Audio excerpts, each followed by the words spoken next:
How are we doing, guys? Welcome to the preview and the predicted lineup. Arsenal against Bournemouth.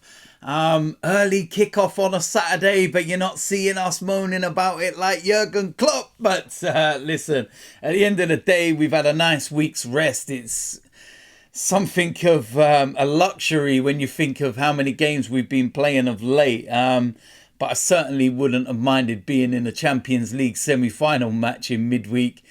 But listen, it is what it is at the end of the day. We've had a full week's rest. There's no injuries to report. It's so unusual at this time of year that we've got a clean bill of health. And it'd be interesting to see whether Jurriën Timber's going to be involved as well. Got another 70 minutes again last weekend for the under-23. So could he be involved on the subs bench, maybe make an appearance? It's certainly something that could well happen, but we will wait and see. But listen, we're playing a Bournemouth side that are in a very rich vein of form, and this will, be a difficult game. It won't be that easy. You've got the likes of Solanke and Cliver who are scoring goals and playing well. And if you remember last season against Bournemouth, God almighty, we remember that game. It was absolute chaos. Bournemouth scored in the first few seconds of the game and, went 2-0 ahead and it looked like we were losing. And then that Reece Nelson moment with the last kick of the game, absolute pandemonium, chaos. And yeah, absolutely mad. I don't think my heart could take any of that anymore. But listen, we just have to go about our business, get the job done, get the 3 points, and then just hope that Man City mess up somewhere. Could it be this weekend? We don't know. It's highly unlikely. But at the end of the day, we just got to go about our business. And again, this is not a game that we can take lightly. This is not one of the games we can kind of look at and say, right, let's deal with them. And you're focusing on the Man United game next weekend. Focus on this one. This is the most important one. And you get the job done, because the game against Manchester United next week will mean nothing if you don't pick up the win in this. Some interesting statistics with this as well is that we've actually won all 6 of our home matches against Bournemouth in the Premier League. We've actually scored 85 goals in 35 Premier League games this season. Bournemouth have never kept a clean sheet against Arsenal. That's a very interesting statistic. And we'll look to, continue that one, that's for sure. But yeah, listen, they're going to be a dangerous side. They've got a lot of pace. That's what I've noticed with Bournemouth when I see them. I think that obviously you can get them defensively, but you can't leave yourself exposed at the back. Team lineup is going to be very interesting. Will there be some tweaks and changes here or there? How will Bournemouth set up? Will they go with what most teams do at the Emirates, which is a low block, and completely change from playing the way that I've seen them play? Or will they come to the Emirates and go toe-to-toe with us? Probably not, because we know what happens to teams that go toe-to-toe with us. But at the end of the day, it's going to be an interesting game. And we'll see what happens. So with that said, let's go and get into the predicted lineup. Starting in goal is David Raya.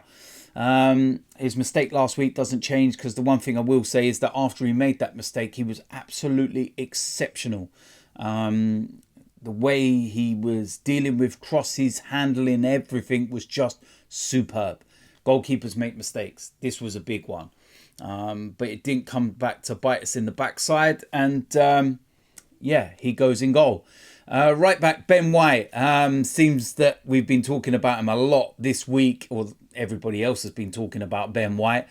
For years, I listened to everybody talk about Arsenal being spineless and toothless and weak and feeble, and laughing when our goalkeepers used to get put in the net from long throws from Rory Delap with Stoke, and how we were getting kicked off the pitch left, right and centre, and everyone used to mock us. And now all of a sudden we do it back. And it's a problem. Oh, Ben White touched Vicario's glove. Oh, you spent a week talking about it, man. Our last couple of games before this, when you think of the two tackles in games that we've had, you know, when you look at the Chelsea game and the tackle by Jackson, that should have been a red card. No one's talking about that. You know, where's the talk about that? The week before, where's the talk about the red card that should have been for Wolves? High tackle. And nobody's getting involved. Why aren't you talking about that for a week? You're talking about Ben White touching a glove. Behave yourself, man. Ben White goes in at right back. Right centre back, William Saliba. Very straightforward, very simple. Left centre back, Gabriel. Very straightforward, very simple. Left back, I feel that Tomiyasu will probably play, given the likes of Clivert playing and whatnot. I know predominantly I've seen a lot of him. He plays on the left-hand side, and I don't know.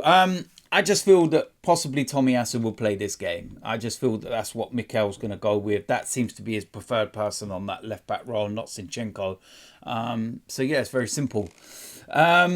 Moving into the midfield, of course, Thomas Partey's played the last couple of games. I feel he will start this game as well. The one question that people will ask is that in the last couple of games, we seem to have conceded a few more opportunities, shall we say. And is that down to Thomas Partey in there when we're maybe not as structurally sound? I'm not too sure. I feel some nerves might kick in certain areas. But I feel that Thomas Partey, if Bournemouth are going to be playing a low block and whatnot, and you need somebody to open up and create those moments, Thomas Partey's your man.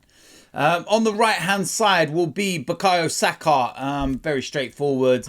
Big performance against Spurs. Loved his celebrations and everything else. So, yeah, very, very simple. Alongside him, Martin Odegaard. Don't think he had a good game against Tottenham, to be honest with you. Even his passing was wayward. And when you think of the level that he produced against Chelsea, that was below par. But, yeah, very straightforward. He goes in there. Alongside him, Declan Rice. Again, a very straightforward decision. On the left-hand side, I'm going to go with Trossard.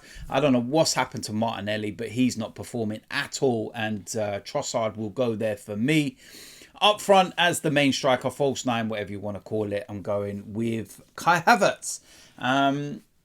Doing the business, scoring the goals, and it's as simple as that. So, listen, there we go. That is it for the preview and the predicted lineup against Bournemouth. It's a big game, and all we can do is go about our business. What we don't want to do is drop points, and then Man City drop points, and then you're sitting there holding, you know, your head in your hands and thinking, what have we done?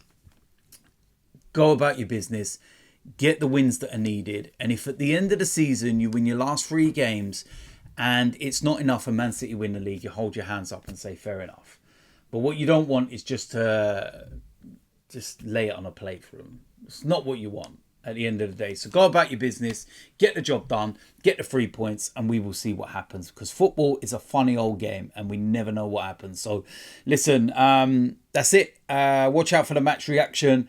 And if you're new around here, make sure you hit the subscribe button, smash a like on this video, and I will see you lot soon. I'm out of here.